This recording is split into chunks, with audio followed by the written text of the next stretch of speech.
নমস্কার, smart learning চ্যানেলে সকলকে স্বাগত। তো বর্তমান সময়ে আপামর পশ্চিমবঙ্গের সমস্ত চাকরি প্রার্থীদের মনে যে সমস্ত প্রশ্ন ঘুরপাক খাচ্ছে এবং ওভারঅল সমস্ত যে সিচুয়েশান তৈরি হয়েছে, সেই জায়গা থেকে বর্তমান সময়ে আমাদের লক্ষ্য কী হওয়া উচিত, আগামী দিনে কী কী হতে পারে এবং অবশ্যম্ভাবী কী কী বিষয় ঘটবে, সেগুলো নিয়ে আমি বিস্তারিত আলোচনা করব এবং একটা দিক নির্দেশ দেওয়ার চেষ্টা করব যে আপনারা এই মুহূর্ত থেকে কিভাবে প্রস্তুতি নিতে পারেন যাতে করে ভবিষ্যৎ আপনাদের সুরক্ষিত করতে পারেন।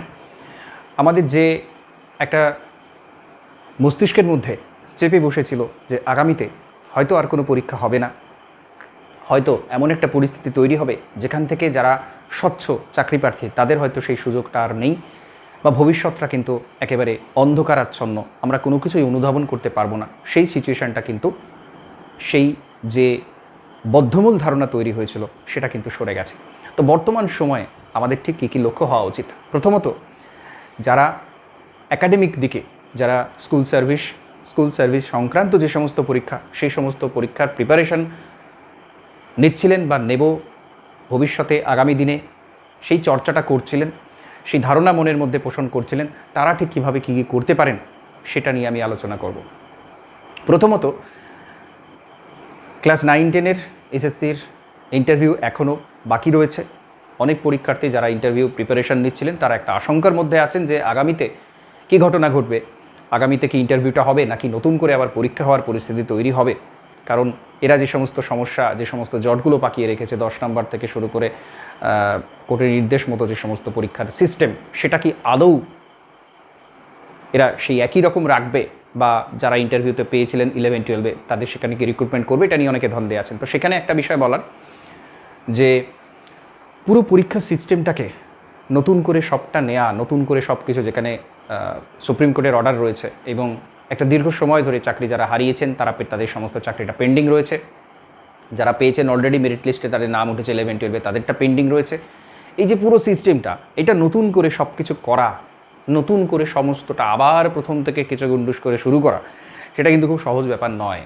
সেক্ষেত্রে সমাধান বিভিন্নভাবে হতে পারে। প্রথমত, পরীক্ষা ক্যান্সেলই হবে 100% এরকম কিন্তু নিশ্চয়তা নেই। এরকম হতে পারে যে যারা 16 সালের ক্যান্ডিডেট তাদেরকে আলাদা করা হলো, যারা ফ্রেশার তাদেরকে আলাদা করা হলো এবং 16-র যে সিট সংখ্যা ছিল সেই সিট সংখ্যাটা এবং নতুন সিট সংখ্যাটা আলাদা করে সেখানে সমস্ত নতুন চাকরি প্রার্থীদের সুযোগ দেওয়া যে ব্যাপারটা, সেটা একটা সমাধান হতে পারে। এমনও কিছু হতে পারে, এমনও পজিটিভ জিনিস আসতে পারে, যারা চাকরিটা হারিয়েছেন হয়তো ওএমআর সিট রয়েছে, ওএমআর সিটের যে জিনিসটা, যেটা সফট কপি, সেই সফট কপিটা হয়তো তাদের কাছে আছে, যেটা হয়তো প্রকাশিত করেনি তারা, সেটা যদি প্রকাশ করা যায়, সেক্ষেত্রে দাগিদের যদি বাদ দেওয়া যায়, সেক্ষেত্রে যদি ফ্রেশার তাদের যদি রেখে দেওয়া যায়, সেক্ষেত্রে কী হতে পারে। তো এরকম বিভিন্ন রকম বিষয় হতে পারে, কিন্তু এগুলোর উপর আমাদের কারোর হাত নেই।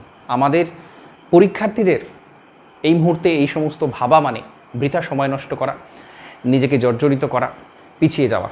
তো এই মুহূর্তে এই জায়গাটা কিন্তু পরিষ্কার করে নেওয়া উচিত যে আগামী দিনে যদি পরীক্ষা, আমি ধরে নিচ্ছি ক্যান্সেল হলো, তাহলে কিন্তু নতুন পরীক্ষা আবার হবে। নতুন পরীক্ষা হওয়া মানে সেটা কিন্তু খুব তাড়াতাড়ি হবে, কারণ চাকরি বাতিল হয়েছে। সেই জায়গাতে নতুন যারা আসবেন বা যারা ছিলেন তারা যোগ্য, যারা ফিরে আসছেন তাদেরকে খুব দ্রুত নিয়োগ দিতে হবে। তাহলে সেই পরীক্ষাটাও কিন্তু খুব তাড়াতাড়ি হবে যদি পরীক্ষা হয়।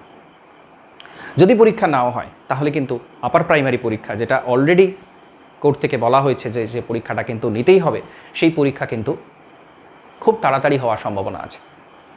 এবং এই সমস্ত প্রেক্ষিতে হয়তো দেখা গেল যে রিক্রুটমেন্টও হলো, সব কিছু হলো, তাহলেও কিন্তু নতুন পরীক্ষা আবার হওয়া, কারণ হিউজ পরিমাণে ভ্যাকেন্সি পড়ে রয়েছে। আমরা জানি স্কুলগুলো বন্ধ হয়ে গেছে, প্রচুর স্কুল বন্ধ হয়েছে, বন্ধ হওয়ার উপক্রম হয়েছে। যারা রাজনৈতিক বিশ্লেষক তারা কিন্তু খুব ভালো করে জানেন যে এর একটা বিরাট বড় প্রভাব কিন্তু পড়েছে। সুতরাং পরিস্থিতিটা কিন্তু এরকম কখনোই থাকবে না। যারা বইপত্র তুলে রেখে দিয়েছিলেন, ধুলো পড়ে গিয়েছে, তারা নতুন করে সমস্ত কিছু ঝাড়পোছ করে একেবারে প্রথম থেকে শুরু করে তারা পড়াশোনা শুরু করে দিন। কারণ সুযোগ কিন্তু একটা নয়, অনেকগুলো সুযোগ আসবে। কী কী আসবে? প্রথমত, এসএসসি বা আমরা যেটাকে এসএলএসটি বলি, একেবারে ডাইরেক্ট সেই পরীক্ষা, সেটা। দ্বিতীয়ত, পিএসসির যে অ্যাসিস্ট্যান্ট মাস্টার মিস্ট্রেসের যে পরীক্ষাটা, সেটা। পিএসসিরই স্কুল এসআই, স্কুল সাব ইন্সপেক্টরের পরীক্ষা। আপার প্রাইমারি, এই প্রত্যেকটা আমরা জানি এডুকেশনের সাথে রিলেটেড, শিক্ষা আমাদের যে একাডেমিক বিষয় তার সাথে রিলেটেড প্রত্যেকটা পরীক্ষা, এই প্রত্যেকটা পরীক্ষা কিন্তু হবে, হয়তো কোনোটা আগে হবে কোনোটা পরে হবে, কিন্তু প্রত্যেকটা পরীক্ষা হবে, নিশ্চিত থাকুন। এগুলোতে প্রচুর পরিমাণে ভ্যাকেন্সি কিন্তু পড়ে রয়েছে, প্রত্যেকটাতে পরীক্ষা কিন্তু থাকবে, পরীক্ষা হবে। তো এই মুহূর্তে তাহলে প্রিপারেশনটা কিভাবে শুরু করতে হবে, বা যারা অলরেডি পড়াশোনার সাথে কিছুটা ডিটাচ হয়ে গিয়েছিলেন বা আশাহত হয়ে গিয়েছিলেন তারা কিভাবে পড়াশোনা শুরু করবেন। প্রথমত আমি সাবজেক্টের কথা বলবো। সাবজেক্ট আমি জিওগ্রাফিটা ধরে কথা বলবো, যারা অন্য সাবজেক্টের আছেন তারা তাদের মতো করে সেই বিষয়টাকে ধরে নেবে। জিওগ্রাফি সাবজেক্ট যারা অলরেডি ইন্টারভিউতে লিস্টেড আছেন, যারা ইন্টারভিউ দেবেন তারা পড়াশোনা চালিয়ে যাচ্ছেন, সেটা হয়তো প্রশ্নের উত্তর দেওয়ার জন্য, পুরোপুরি এমসিকিউ বেসে নয়। তো সেক্ষেত্রে পড়াশোনাটাকে বজায় রাখতে হবে। এবং একটা বিষয় গুরুত্বপূর্ণ, সেটা হচ্ছে পুরো প্রসেসটা এমসিকিউই থাকবে নাকি সেই 2 নম্বরের মতো বা নাকি অন্য কিছু মিক্সড কিছু আসবে, সেটা কিন্তু আমরা এখনও জানি না। কারণ নতুন কিছু আসা মানেই সেখানে পরিবর্তনের একটা সম্ভাবনা থাকে। তো এখানে ভয় পাওয়ার কিছু নেই, ঘাবড়ে যাওয়ার কিছু নেই। মূল বিষয়টা হচ্ছে সাবজেক্টটা সেম থাকবে, পদ্ধতির কিছু পরিবর্তন হতে পারে, কোথাও মার্কস ডিস্ট্রিবিউশনের পরিবর্তন হতে পারে, একাডেমিক সিস্টেমটার যেখানে যে মার্কস ছিল সেটা পরিবর্তন হতে পারে। তো সেই সমস্ত আমাদের ভাবার বিষয় নয়, আমাদের ভাবার বিষয় হচ্ছে আমরা কতটা এগিয়ে যাচ্ছি, আমাদের হাতে যেটুকু আছে আমাদের সেই নিজস্ব বিষয়, সেটাকে পড়াশোনা আমরা কতটা এগিয়ে নিয়ে যেতে পারছি, সেটা হচ্ছে সবচেয়ে গুরুত্বপূর্ণ বিষয়। সুতরাং এক মুহূর্ত সময় নষ্ট না করে আপনাকে প্রত্যেককে বলবো। এবং এর সাথে সাথে শুধু এসএলএসটি নয়, এখানে কিন্তু আমাদের মনে রাখতে হবে মাদ্রাসার একটা পরীক্ষা কিন্তু হওয়ার সম্ভাবনা থাকবে। তো এই সমস্তটা মিলিয়ে সাবজেক্টে কিন্তু খুব বেশি গুরুত্ব দিতে হবে। এবং পিএসসি অ্যাসিস্ট্যান্ট মাস্টার হলেও সেখানে সাবজেক্টের বিষয়টা থাকছে। আপার প্রাইমারিতেও সাবজেক্ট, যারা জিওগ্রাফি হিস্ট্রি আছে তাদের এমনিই থাকছে সেই বিষয়টা। সুতরাং সাবজেক্টকে এখানে নেগলেক্ট করার কোনো জায়গারই মূল বিষয়টাই। তো সাবজেক্ট পড়া, একেবারে সিলেবাস ধরে প্রথম থেকে পড়াশোনা শুরু করা, কোনো একটা নির্দিষ্ট টেক্সট বইকে, প্রথম পড়াশোনা যখন শুরু করতে হয় তখন একটা টেক্সট বই ধরে শুরু করতে হয়, বা যারা অলরেডি পড়াশোনার মধ্যে ছিলেন তাদেরও সেই একই রকম পরামর্শ দেবো যে টেক্সট বই ধরে কিন্তু সিলেবাস ধরে পড়াটাকে শুরু করা। এবং পরীক্ষা কিন্তু আবারও বলছি হবে, আপনার হাতে ধরে নিন 6-7 মাস থেকে 8 মাস 10 মাস মতো সময় আছে, তার মধ্যে কিন্তু নিশ্চিতভাবে এই পরীক্ষাগুলো প্রত্যেকটা হওয়ার সম্ভাবনা আছে, কোনো একটা, দুটো বা তিনটে হতে পারে। সুতরাং হাতে সময় নেই, এটা ধরে নিয়ে পড়াশোনা করুন। যারা কম্পিটিটিভ পরীক্ষার্থী তারা সবসময় নিজেকে অ্যাক্টিভ রাখাটা খুব বেশি প্রয়োজনীয়। পরীক্ষা এলে সেই জায়গাটা কিন্তু হঠাৎ করে সেটাকে প্রথম থেকে শুরু করে সেটাকে করা সম্ভব হয় না, অনেক পিছিয়ে থাকতে হয়, সেটা প্রয়োজন নেই। একদম পরীক্ষার জন্য পড়াশোনা কিন্তু শুরু করে নিই। আপার প্রাইমারি আমরা জানি হওয়ার সম্ভাবনা ছিল, বা হাইকোর্টের যে অর্ডার ছিল যে মার্চের মধ্যে একটা পরীক্ষা নিতেই হবে, সেটা কিন্তু এখনও পেন্ডিং রয়েছে, সেই পরীক্ষাটাও খুব তাড়াতাড়ি হতে পারে। তো সেক্ষেত্রে আর স্কুল এর ক্ষেত্রে আমরা জানি এডুকেশন বা আমাদের যে চাইল্ড সাইকোলজির যে সিলেবাস রয়েছে সেইটাকে আমাদের চর্চা করাটা কিন্তু খুব বেশি জরুরি। এবং তার সাথে সাথে বাংলা, ইংরেজি, এবং যারা এই পরীক্ষার সাথে সিটেট দেন তারাও কিন্তু সেই জায়গাটা চর্চা রাখাটা খুব জরুরি। সুতরাং আমাদেরকে কী করতে হচ্ছে না, আমাদেরকে প্রথমত সাবজেক্ট পড়তে হচ্ছে, সাবজেক্টটা একেবারে প্রথম থেকে খুব ভালো করে সাবজেক্ট পড়তে হচ্ছে, তার সাথে সাথে এডুকেশন রিলেটেড যে বিষয়গুলো সেটা পড়তে হচ্ছে। এবং স্কুল এশাইয়ের জন্য যদি বলা হয় তাহলে কিছুটা ম্যাথ এর সাথে সাথে করতে হবে। সাবজেক্টের সাথে সাথে আপনাদের যাদের অঙ্কে, ইংরেজিতে দুর্বলতা কিছুটা আছে, ইংরেজি ক্ষেত্রে এখানে আপার প্রাইমারির ক্ষেত্রে লাগবে, আর স্কুল এশাইয়ের ক্ষেত্রে ম্যাথটা প্রত্যেকের লাগবে, আপার প্রাইমারি ক্ষেত্রে যারা সায়েন্স ব্যাকগ্রাউন্ড তাদের লাগবে। তো সেই জন্যে আমরা একটা শিডিউল তৈরি করব, per day, per week, per month, এবং অ্যাজ এ হোল টোটাল একটা পরীক্ষার জন্য একটা নির্দিষ্ট শিডিউল তৈরি করব, যেখানে আমরা প্রতিদিন সাবজেক্ট চর্চা করব, প্রতিদিন ভূগোল চর্চা, প্রতিদিন সাবজেক্ট চর্চা করব, প্রতিদিন এডুকেশন চর্চা করব, অর্থাৎ এই পরীক্ষা দুটোর জন্য এডুকেশন চর্চা করব। এবং কম্পিটিটিভ পরীক্ষার যে অন্যান্য যে জায়গাগুলো আছে এই আপার প্রাইমারি এবং স্কুল এশাইয়ের জন্যই সেটাকে মূল লক্ষ্য রেখে আমরা ম্যাথ, ইংলিশ, বাংলা ব্যাকরণ, এই যে পুরো পোর্শনটা, পুরো সিলেবাসটা, সেটা কিন্তু আমরা পার ডে, পার উইক শিডিউলে রেখে চর্চা করব। সেই চর্চাটা কিন্তু এখন থেকে শুরু হওয়া জরুরি, কারণ আগামী দিনে কিন্তু এই জায়গাটা আসবে। হ্যাঁ, এবার অনেকে প্রশ্ন করবেন, স্যার যেহেতু নতুন সরকার আসছে তাদের নীতি কী হবে সেটা আমরা জানি না, সুতরাং আমরা কি আবার সেই অন্ধকারে ঝাঁপ দেব? ব্যাপারটা তা নয়। ভাবতে হবে যে অনেকটা এক্সপেকটেশন নিয়ে যে এতদিন পদ্ধতি চলে এসেছে, সেই পদ্ধতিটাকে ব্রেক করার জন্য কিন্তু মানুষ এটা করেছে। সেটা যারা রাজনৈতিক বিশ্লেষক, যারা টপ লেভেলে গেছে, তারা কিন্তু খুব ভালো করে জানে। এবং শুধু তাই নয়, কিছু মানুষ রয়েছে যারা দায়িত্বপূর্ণ মানুষ, যারা চায় যে এই যে একটা সিস্টেম তৈরি হয়েছে যেখানে শিক্ষা সংস্কৃতিটাকে সম্পূর্ণভাবে ধ্বংস করে দেওয়া, সেই জায়গাটা থেকে পশ্চিমবঙ্গকে বের করে আনার কিছু মানুষ অন্তত সেই চেষ্টাটা করবেই, থাকবেই। এখন একটা চাকরি প্রার্থী হিসেবে, একজন পরীক্ষার্থী হিসেবে, কম্পিটিটিভ পরীক্ষার্থী হিসেবে বা স্কুলে চাকরি প্রার্থী হিসেবে আপনার লক্ষ্য তাহলে কী হবে? থেমে বসে থাকা? একেবারেই নয়। আপনার দুটো হাতে দুটো অপশান। এক, আপনি থেমে গেলেন, আপনি অপেক্ষা করলেন কবে কি নোটিফিকেশান আসছে বা কোন দিকে যায় সব কিছুর জন্য অপেক্ষা করলেন, অথবা আপনি প্রিপারেশনের মধ্যে থাকলেন। কারণ পরীক্ষা যখন হবে আপনি সেই গুটি গুটি পায়ে পরীক্ষা আপনি দিতে যাবেন।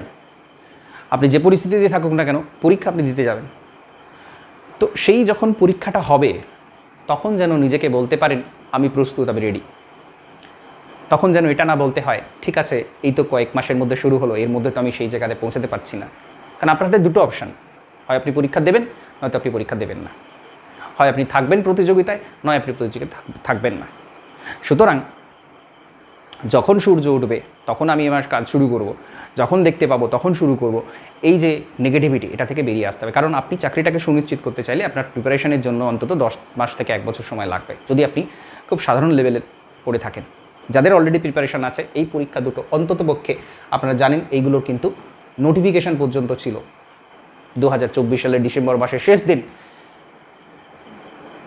পিএসসি অ্যাসিস্ট্যান্ট মাস্টার মিস্ট্রেস এবং এসআই এগুলো কিন্তু মাঝে মধ্যেই দেখবেন ঘোরাফেরা করতো, পরীক্ষা হবে। তো সেইটা স্কুল এসআই এবং অ্যাসিস্ট্যান্ট মাস্টার্স এবং মিস্ট্রেস এই দুটো পরীক্ষা কিন্তু খুব তাড়াতাড়ি হয়ে যাওয়ার সম্ভাবনা, যেহেতু নোটিফিকেশান ছিল অলরেডি পরীক্ষা হতে পারে। এবং বাকিগুলো তো রয়েইছে, আপার প্রাইমারি ইত্যাদি। তো সুতরাং আমরা খুব এমন একটা পরিস্থিতিতে আছি যেখানে আমাদের হাতে কিন্তু সময় খুব বেশি নেই, একেবারেই নেই। কারণ আমরা শুধুমাত্র পরীক্ষা প্রস্তুতির কথা ভাববো না, আমরা কিন্তু কোয়ালিফাই করার কথা ভাববো। সুতরাং আমাদেরকে এই পুরো জায়গাটা পরিষ্কারভাবে আমরা যদি খুব মাথা ঠান্ডা করে বিশ্লেষণ করি, তাহলে এই মুহূর্তে আমাদের করণীয় কী? কারণ বাকিটা আমাদের হাতে নেই। আমরা কি করতে পারি এই মুহূর্তে? আমরা পরিকল্পনা করে যাতে করে আমাদের পুরো সিস্টেমটাতে কোনো সমস্যা না হয়। আমরা হঠাৎ করে কি হ্যাপাজার্ডলি কোনো একটা টপিক নিয়ে পড়া শুরু করে দিলাম, ইত্যাদি ইত্যাদি, একটু ভূগোল পড়ে নিলাম, একটু পড়ে নিলাম, এরকমভাবে নয়। একটা সিস্টেমেটিক ওয়েতে এমনভাবে প্রস্তুতি শুরু করা যাতে করে আগামীতে এই পরীক্ষাগুলোতে আমরা আমাদের নাম ফাইনাল মেরিট লিস্টে দেখতে পারি। এটা আমাদের লক্ষ্য। আমাদের লক্ষ্য শুধু পরীক্ষা দেওয়া নয়, পরীক্ষা হলো আমরা বসলাম, ঠিক আছে হলো কি না হলো দেখা যাবে, সেটা নয়। অনেকগুলো পজিটিভ দিক উঠে আসছে। দুর্নীতির যে পরিস্থিতি হয়েছিল সেটা সেই জায়গাতে কিন্তু থাকবে না, কারণ এরা জানে, এরা দেখেছে দুর্নীতির কী পরিণাম হতে পারে, সেটা কিন্তু থাকবে না। ইত্যাদি ইত্যাদি বিভিন্ন পজিটিভ দিক থাকছে। যারা পরিশ্রম করছেন তারা সেই মেধা পরিশ্রমের যে ফলাফল সুফল সেটা পাবেন। তো সামগ্রিক দিক থেকে বিশ্লেষণ করলে আপনাদের অবশ্যই প্রত্যেকের বসে না থেকে পড়াশোনা শুরু করতে হবে এবং স্মার্ট লার্নিং থেকে যেভাবে যে ক্লাসগুলো অ্যারেঞ্জ করা বা সমস্তটাই পরিকল্পিতভাবে বিষয়টা কীভাবে নিয়ে যাওয়া হবে সেটা কিন্তু এখানে হবে। আপনাদের একটাই বক্তব্য আমার দিক থেকে, যে আপনাদের মনের মধ্যে যে জমে থাকা ধুলোগুলো, মনের মধ্যে জমে থাকা যে সমস্ত পিছিয়ে পড়ার যে নিজেকে বোঝানো যে না পরীক্ষা তো হবে না ইত্যাদি ইত্যাদি নানা রকম যে নেগেটিভিটি, সেই সমস্ত নেগেটিভিটিকে ঝেড়ে ফেলে দেওয়ার সময় কিন্তু হয়ে এসেছে। সময় আর নেই, আপনাকে প্রস্তুতি শুরু করতে হবে, এরকম একটা জায়গা।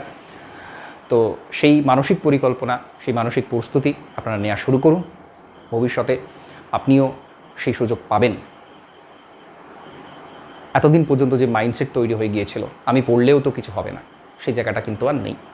আপনারা পড়াশোনা শুরু করুন, এগোতে থাকুন, চলতে থাকুন নিজস্ব পথে, নিজস্ব লক্ষ্যের দিকে দৃঢ়ভাবে, শক্ত সামর্থ্য মন মানসিকতা নিয়ে পরিশ্রমে থাকুন, এগিয়ে থাকুন লক্ষ্যের দিকে। এই আশা রেখে এই ভিডিওটা এখানে কমপ্লিট করছি। নমস্কার, ধন্যবাদ।